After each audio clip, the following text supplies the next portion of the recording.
मैं Shoaib Mohammad, assistant professor, government law college Bundi.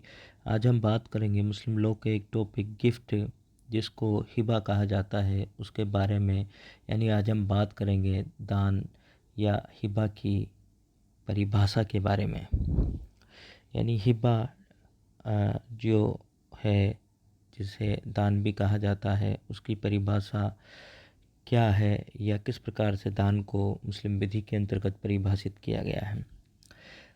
मुस्लिम विधि के अनुसार एक मुसलमान अपने जीवन काल में अपनी संपत्ति का विधिपूर्ण ढंग से दान कर सकता है। यानी मुस्लिम विधि जो है वो दान को मान्यता देती है, और दान को मुस्लिम विधि के अंदर हिबा कहा जाता है। और एक जो मुसलमान है वो अपने जीवन काल में अपनी संपत्ति का विधिपूर्ण ढंग से दान कर सकता है, या वो अपनी संपत्ति को वसीयत के द्वारा, या तो वो अपनी संपत्ति का दान कर सकता है या अपनी संपत्ति की वसीयत कर सकता है।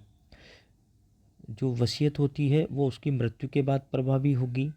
अंतरित कर सकता है, या तो वसीयत के द्वारा अंतरित कर सकता है, या दान के द्वारा एक मुस्लिम जो होता है वो अपनी जो संपत्ति है उसका अंतरण कर सकता है किसी अन्य व्यक्ति को। पहले वाले अंतरण को दो जीवित व्यक्तियों के बीच निस्तारण, यानी जो हिबा होता है वो दो जीवित व्यक्तियों के बीच होता है। यानी हिबा का जो कार्य संपन्न होता है, वहाँ दो पक्षकार होते हैं, वो दोनों जीवित होते हैं। यानी हिबा का जो कार्य होता है वो दो पक्षकारों के मध्य होता है, और वो दोनों पक्षकार जो होते हैं वो जीवित व्यक्ति होते हैं। जीवित व्यक्तियों में संपत्ति के निस्तारण की दशा में वह अपनी संपत्ति को किसी भी सीमा तक अंतरण कर सकता है। जहाँ पर दान का संबंध है, एक जीवित व्यक्ति अपनी संपत्ति का कितना भी हिस्सा दान कर सकता है, यहाँ पर कोई लिमिट नहीं है। जबकि वसीयत निस्तारण में वह संपूर्ण संपत्ति का केवल 1/3 भाग ही दान कर सकता है। यानी वसीयत वो जो करता है, तो वसीयत के द्वारा वो अपनी पूरी संपत्ति की वसीयत नहीं कर सकता। एक जो मुस्लिम व्यक्ति होता है वो केवल 1/3 अपनी जो संपत्ति होती है उसी का वो वसीयत कर सकता है। इस प्रकार से ये डिफरेंस है वसीयत और दान के अंदर, कि दान तो संपूर्ण संपत्ति का ही किया जा सकता है और दो जीवित व्यक्तियों के बीच में होता है, जबकि वसीयत जो होती है जीवित व्यक्ति लिखता है उसको, उसके मरने के बाद वो लागू होती है। और वसीयत अपनी पूरी संपत्ति की नहीं कर सकता। यहाँ पर मुस्लिम लोग के अंदर उस व्यक्ति को, वसीयत करने वाले व्यक्ति को रेस्ट्रिक्ट किया गया है, प्रतिबंधित किया गया है कि वो अपनी जो संपत्ति है उसका 1/3 जो भाग है उसी को ही वो वसीयत कर सकता है। अब हिबा दो प्रकार से किया जाता है, जीवित दशा में हिबा और वसीयत के द्वारा हिबा। या तो हिबा जो होता है वो जीवित दशा में भी हिबा किया जा सकता है और वसीयत के द्वारा भी हिबा किया जा सकता है। कोई भी मुसलमान अपने जीवन काल में अपनी संपूर्ण संपत्ति हिबा में दे सकता है, और इस संबंध में उसके ऊपर मुस्लिम विधि का कोई प्रतिबंध नहीं है। यानी एक जो मुसलमान है वो अपना, उसका जो जीवन काल में उसकी जो जितनी भी संपत्ति है, चाहे तो वो अपनी पूरी संपत्ति को ही दान में दे सकता है, हिबा में दे सकता है, गिफ्ट में दे सकता है, और इसके ऊपर मुस्लिम विधि में कोई प्रतिबंधित नहीं है। लेकिन वसीयत के द्वारा अंतरण पर 1/3 का प्रतिबंध लगा दिया गया है, क्योंकि वसीयत के द्वारा हिबा वसीयतकर्ता की मृत्यु के उपरांत प्रभावी होता है। लेकिन हम वसीयत के द्वारा जो संपत्ति का अंतरण किया जाता है, यानी वसीयत के द्वारा जो हिबा किया जाता है, वो किसी व्यक्ति की मृत्यु के उपरांत प्रभावी होता है। अतः यहाँ पर प्रतिबंध है कि खाली वो व्यक्ति अपनी 1/3 जो संपत्ति है उसी का ही वो हिबा कर सकता है वसीयत के द्वारा। यदि वो हिबा करता है तो यहाँ पर ये प्रतिबंध है 1/3 का। जबकि जीवित व्यक्ति है तो वो अपनी संपूर्ण संपत्ति को भी दान में दे सकता है या हिबा में दे सकता है। अब जो हिबा होता है वो जीवित लोगों के बीच इंटरवीवस ट्रांसफ़र होता है। हिबा जो होता है वो जीवित व्यक्तियों के बीच में एक तरीके से इंटरवीवस ट्रांसफ़र होता है, जबकि वसीयत के द्वारा जो हिबा होता है वो इंटरवीवस नहीं होता। वहाँ पर एक मृत व्यक्ति की जो वसीयत लागू होती है, कब, जब वो जीवित व्यक्ति जब मृत्यु को प्राप्त करता है तो उसके बाद फिर उसकी वसीयत लागू होती है। यानी कि हम बात करते हैं हिबा की। हिबा और simple gift literally means, Hiba और जो गिफ्ट है उसका शाब्दिक अर्थ क्या है, the donation of a thing, यानी किसी चीज़ को दान करना फ्रॉम विच द डोनी में ड्राइव बेनिफिट्स, जिससे कि क्या होता है कि जो डोनी होता है, अदाता होता है या दान ग्रहीता जो होता है वो बेनिफिट्स प्राप्त करता है, लाभ उठाता है। यानी कि अगर हिबा का जो शाब्दिक अर्थ है ऐसी वस्तु का दान जिससे आदाता अर्थात दान ग्रहीता लाभ उठा सके, इसको कहा जाता है हिबा। यानी कि हिबा का शाब्दिक अर्थ है कि ऐसी वस्तु का दान जिससे कि अदाता अर्थात दान ग्रहीता, डोनी जिसे कहा जाता है, वह लाभ उठा सके। In its technical sense, it is defined as unconditional transfer of property made immediately and without any exchange or consideration by one person to another and accepted by or on behalf of the latter। यानी कि तकनीकी भाव में अगर इसकी परिभाषा को हम समझते हैं तो एक व्यक्ति द्वारा दूसरे को तुरंत और बिना किसी विनिमय, यानी यहाँ पर एक्सचेंज नहीं होता कि एक व्यक्ति किसी दूसरे व्यक्ति को कोई वस्तु देता है तो उसके बदले में वो व्यक्ति पहले वाले व्यक्ति को कोई अन्य वस्तु देता है, जैसा कि विनिमय में होता है। वस्तुओं का जो अदला बदली होती है, एक्सचेंज होता है, वो दान में नहीं होता। एक व्यक्ति द्वारा दूसरे को तुरंत और बिना किसी विनिमय के, यानी बिना किसी एक्सचेंज के या बदले के, यानी एवज के, बिना किसी बदले के, बिना किसी एक्सचेंज के, बिना किसी एवज के किया गया बिना शर्त संपत्ति का अंतरण। यहाँ पर भी कोई शर्त नहीं होती और संपत्ति का अंतरण हो जाता है एक व्यक्ति के द्वारा दूसरे व्यक्ति को, जो कि एक्सचेंज भी नहीं होता और बिना किसी एवज या बदले के होता है और विनिमय भी वो नहीं होता, जिसे दूसरा स्वीकार करता है, जिसको दूसरा व्यक्ति स्वीकार करता है या उसकी ओर से स्वीकार किया जाता है या उसकी ओर से ही उसको स्वीकार किया जाता है। चाहे वो स्वीकार करे या उसकी ओर से कोई अन्य व्यक्ति स्वीकार करे तो उसको दान कहा जाता है। यानी दान एक व्यक्ति द्वारा दूसरे व्यक्ति को तुरंत बिना शर्त के संपत्ति का अंतरण है, जिसे दूसरा जो व्यक्ति है वो खुद या उसकी ओर से स्वीकार किया जाता है, जो कि एक्सचेंज नहीं होता या वहाँ पर बदले में या एवज में एक दूसरे को नहीं दिया जाता, खाली डोनर डोनी को ही संपत्ति ट्रांसफ़र करता है। भारत में यह समझा जाता है कि अंग्रेजी का गिफ्ट शब्द हिबा शब्द का ठीक पर्यायवाची है, यानी दोनों बिल्कुल सेम है, ऐसा नहीं है। इन दोनों शब्दों में बिना प्रतिकर के संपत्ति के सभी अंतरणों का आशय समझा जाता है, यानी कि परंतु गिफ्ट शब्द का अर्थ हिबा से कहीं अधिक व्यापक होता है। गिफ्ट एक ब्रॉड टर्म है, हिबा उससे छोटी टर्म है। बेली ने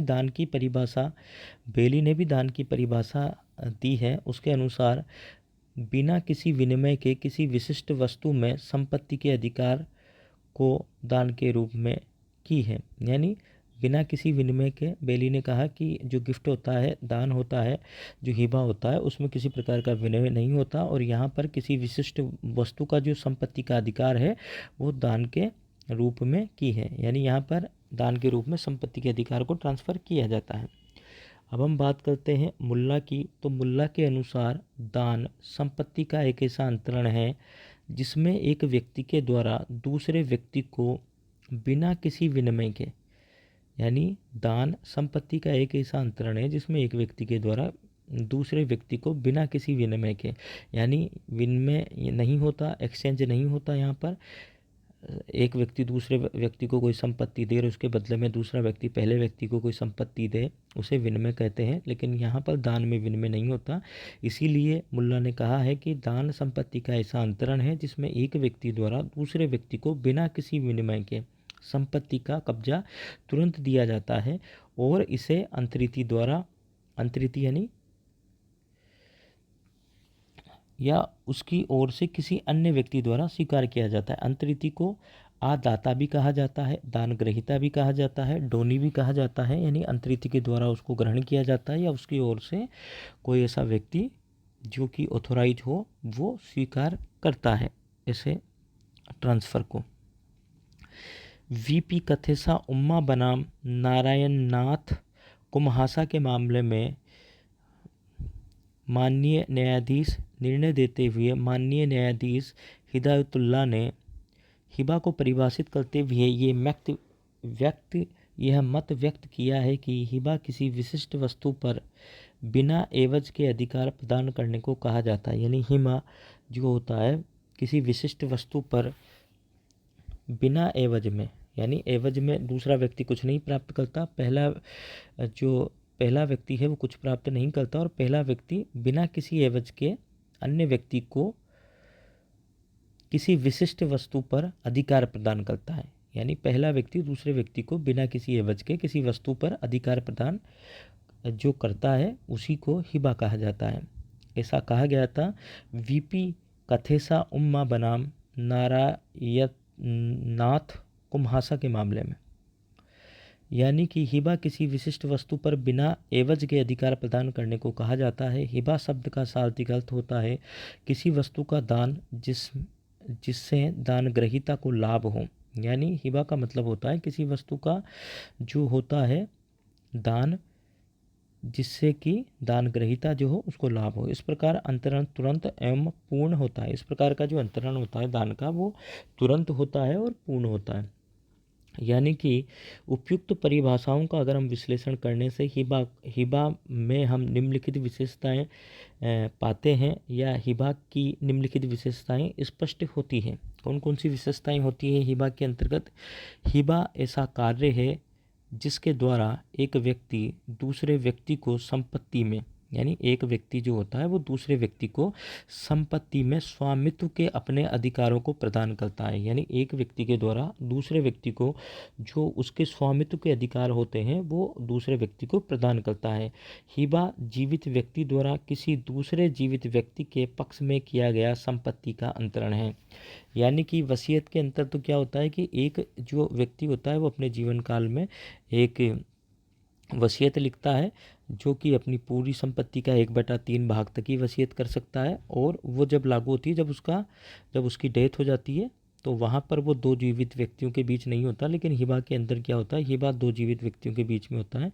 हिबा जीवित व्यक्ति द्वारा किसी दूसरे व्यक्ति के पक्ष में किया गया संपत्ति का अंतरण है।